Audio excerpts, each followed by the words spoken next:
What's up, guys? My name is Solon, and we're back with another episode here on Satisfactory. The main goal for today is to make the Modular Engine Factory.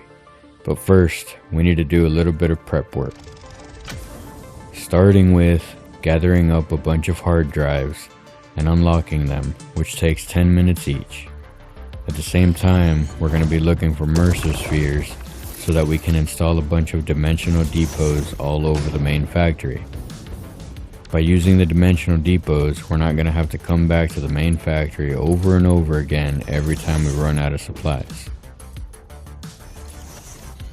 If you've been playing Satisfactory for a while, you know that adventuring is always a calm and relaxing way to reconnect with nature and wildlife.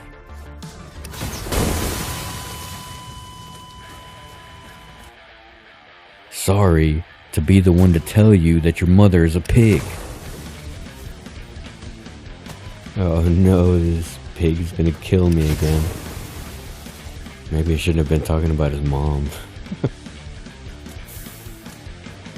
Y'all notice a delay whenever you switch to other gear? I feel like it's gotten me killed a few times. Also, the baton seems to do the most damage against those pigs. I don't know. Now, with that out of the way, we need to do some exploring and find our next build site for the Modular Engine Factory.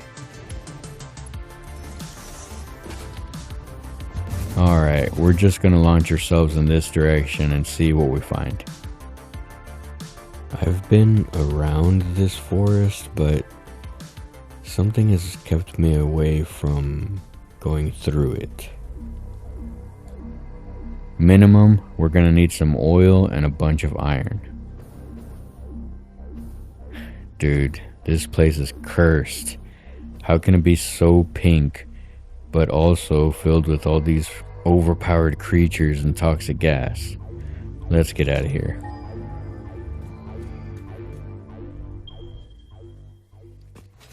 I found the oil node we were looking for in this area, and I gently asked the neighbors to scooch over a bit. I'm gonna set down an oil extractor to stop the respawns. Next, we need to find some iron, and hopefully it's close by. And it actually wasn't that far away. It was also a really great spot because it had a lot of pure iron nodes. I decided that now was as good a time as any to get power over to this side of the map, because without electricity we can't do anything.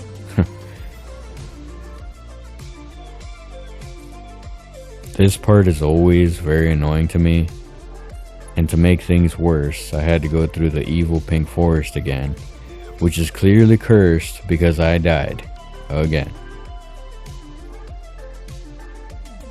I ended up connecting it where my second coal power plant is located, which, by the way, you guys should check out that video if you haven't seen it. I go in depth on how to build it using the painted beams, which, in case you guys haven't noticed, I really like using those. I found an area that I liked that was between the oil and iron nodes, and we went ahead and cleared it to be able to build here.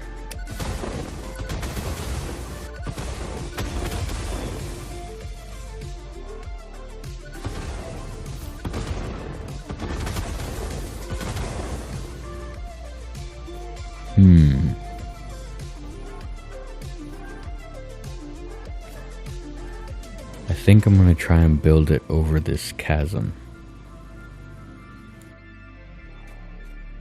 This factory is gonna require 10 manufacturers for the modular engines themselves, so I decided to use that as my baseline dimension.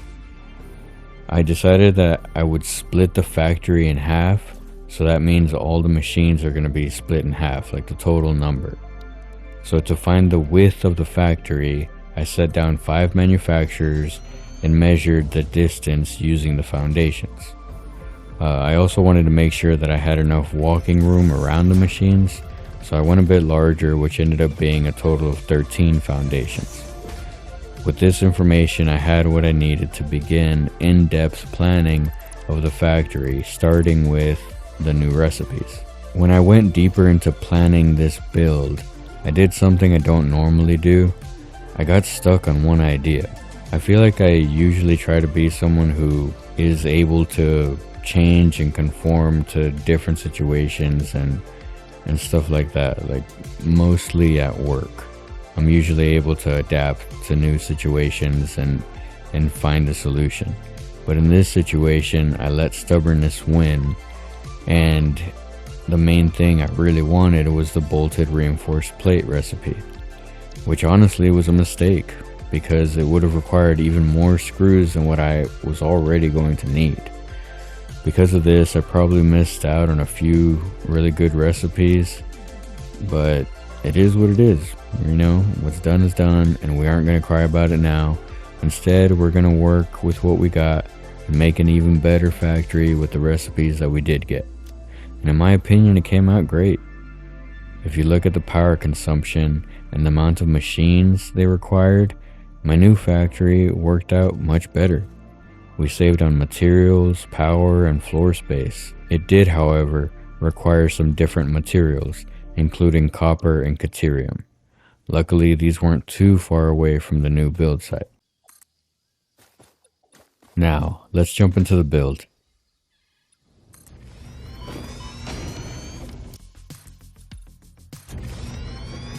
Like I said previously, the factory required 10 manufacturers that would be receiving motors, rubber, and smart plating. Originally, I wanted to have a sort of mountain shape to the factory where the parts would progress upwards and work their way up to the end product, but that's not really what happened. Instead, I started at the middle with the manufacturers and worked my way out to the sides and slightly upwards, almost making a V shape. I did, however, continue to split the quantity of the machines in half. Let's take a look at the map out of the build. Using the modular, I broke the machines up into 5 sectors. I'll try to keep it short and sweet.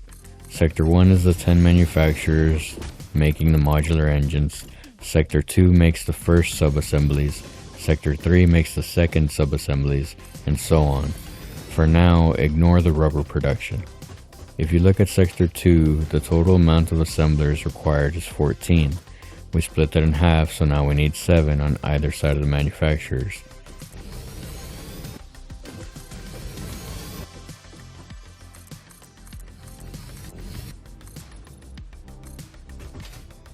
Next, Sector 3 uses 18 assemblers, so we need 9 on each side. I just went with the flow when it came to the placement of the machines. I tried to simply make it look neat and organized. Oh yeah, I decided to run a quick test.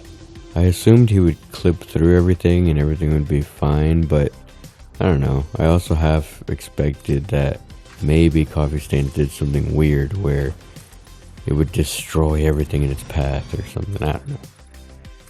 Sector 4 had the most machines, needing 32 constructors, which meant I needed 16 on each side. Because of the space available, I had to stack them so they would fit.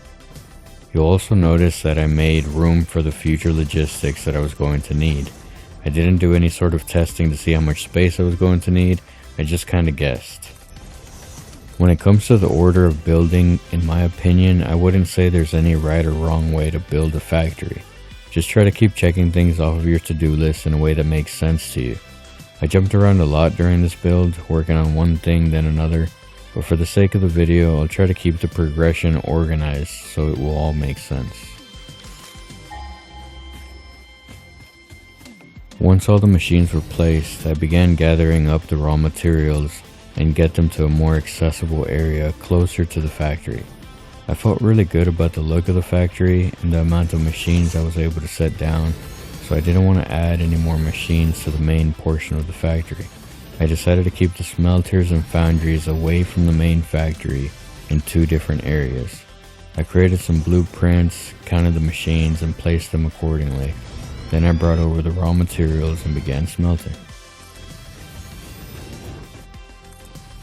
Lately I've been reflecting on what drives me to grow, not just with the channel, but in life. I have a vision of the life I want, but figuring out how to get there feels uncertain, and that can hold me back.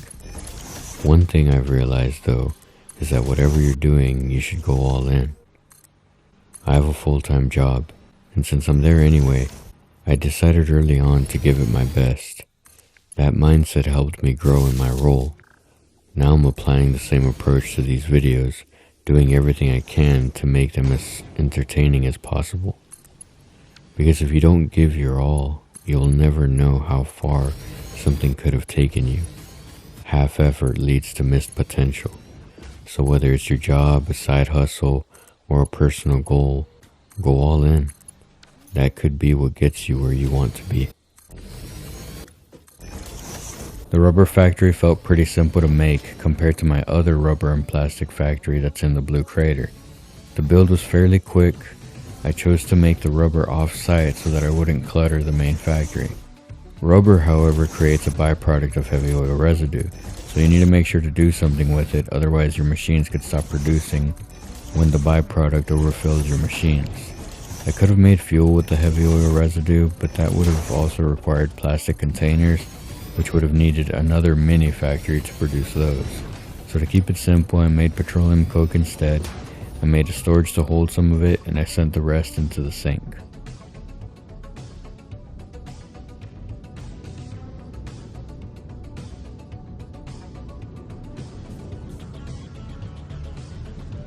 In the end, I ended up with 3 off-site mini factories, making different types of ingots and steel beams that would eventually flow into the main factory.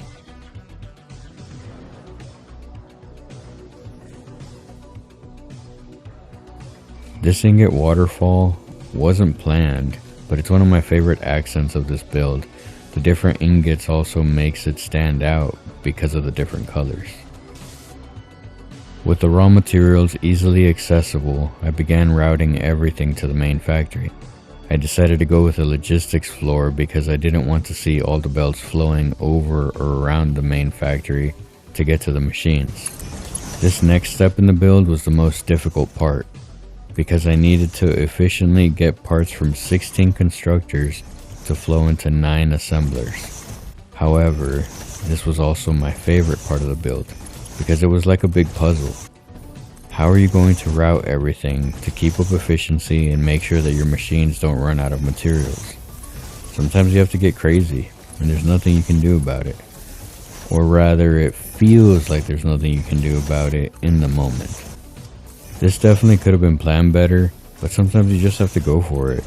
There were a lot of things that I didn't think about before starting this build, like the logistics floor idea and the ingot waterfall. They weren't planned. I simply didn't think about how to do any of that beforehand, but it was really fun figuring it out and making it work.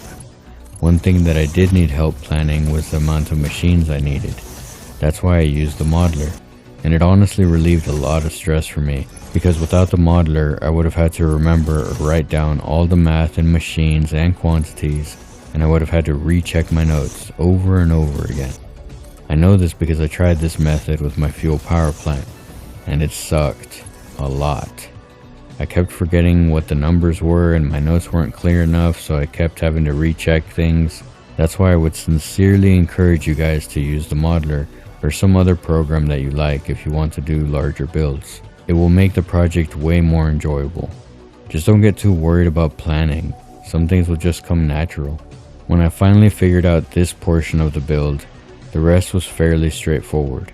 To keep it simple, I used the manifold method on the rest of the sectors, and it worked great. Finally, we added power to the remaining machines and began making modular engines. I did run into a problem fairly quickly. My machines were flashing the yellow lights of doom, screaming at me that something was wrong. When I went to check everything, my issue was screws. The machines didn't have enough of them, and this is when I knew that I messed up. I checked to make sure that all the machines had enough raw materials, and that was good. My problem can be seen right here on the modeler. I needed to move 1,280 screws per minute. But remember, we have to cut it in half, which does help, so it turned out to be 640 screws per minute. So what's the problem? Just use the fastest belt. My fastest belt right now can do a max amount of 480 screw parts per minute. Maybe now you can see the problem. How do we fix this? The right thing to do would be to break it down and reorganize everything so we are properly distributing all the screws. But that was too much work. Instead, I made spaghetti, and I simply added splitters and mergers everywhere to help the screws get distributed a little more efficiently. Did it fix the problem 100%? No, but it did help with efficiency, and I think it gives the build some character. Once I get the next level of belt, I can erase the extra conveyors, and it will look normal and boring again. In my last few builds, I haven't really added any serious decorations. I like making sure that the foundations are structurally sound, and that's about it. With this build, I wanted to give it a little more pizzazz, so we added the foundational supports, and we added a bunch of decorations to make the factory walkable. Kinda simply imagining that someone could arrive at the factory and walk around and look at everything. I added cautionary signs and caution zones with the striping, but I did decide to leave it open. I originally thought to enclose it, but it just looked so good to me. I don't want to hide my creation behind walls and windows. I want to show it off. In this build, I'm most proud of the organization and logistics, so why would I hide it? If I wanted to show off a building, I would probably make the building design first, then work around the building design to incorporate some sort of factory. But to each their own. It's your build, so build it however you want. Now for a few announcements. There's now an Instagram account for shows of adventure. I think it would be really cool to be able to see other people's builds in a picture format or a short video, so post it and share it. Next video is going to be a short walk around of the whole Modular Engine Factory. It should be out very soon. After that, we're going to make a turbo fuel power plant, a big one too. And if you stuck around to the end, it would be great if you hit that like button, left a comment, or subscribed even. Thank you guys for your time. I sincerely appreciate it. We will see you guys on the next one.